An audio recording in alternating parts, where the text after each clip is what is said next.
ছোটবেলা থেকেই মন দিয়ে পড়াশোনা করতাম।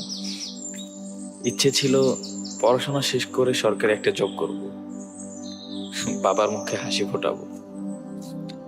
আমার ফ্রেন্ড সার্কেল সবাই খেলাধুলা আড্ডায় ব্যস্ত থাকলেও আমি কিন্তু পড়াশোনাতেই ব্যস্ত।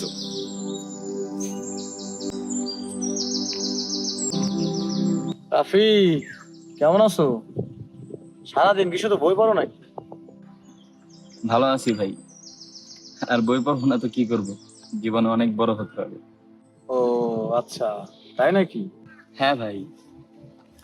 আচ্ছা ভাই, আপনার ছোট ভাইকে মাদ্রাসায় কেন ভর্তি করলেন? কেন? মাদ্রাসা তো অনেক ভালো। সেখানে কোরআন শিক্ষা দেওয়া হয়, সেখানে দিন শিক্ষা দেওয়া হয়। কে বলছে ভাই? আপনার ছোট ভাই যখন একটা চাকরি করবে, বড়জোর 10,000 টাকা বেতন পাবে। আচ্ছা আপনি বলেন, আজকাল 10,000 টাকাতে কিছু হয়? এই যে আমাকেই দেখেন, জেনারেল লাইনে পড়াশোনা করছি, তারপর সরকারি একটা চাকরি করব, ব্যাস লাইফ সেটেল। ঠিক আছে ভাই, আপনি তাহলে ঘাটলায় বসে হাওয়া বাতাস খান, আমার একটু কাজ আছে, আমি তাহলে আসি। আল্লাহ হাফিজ।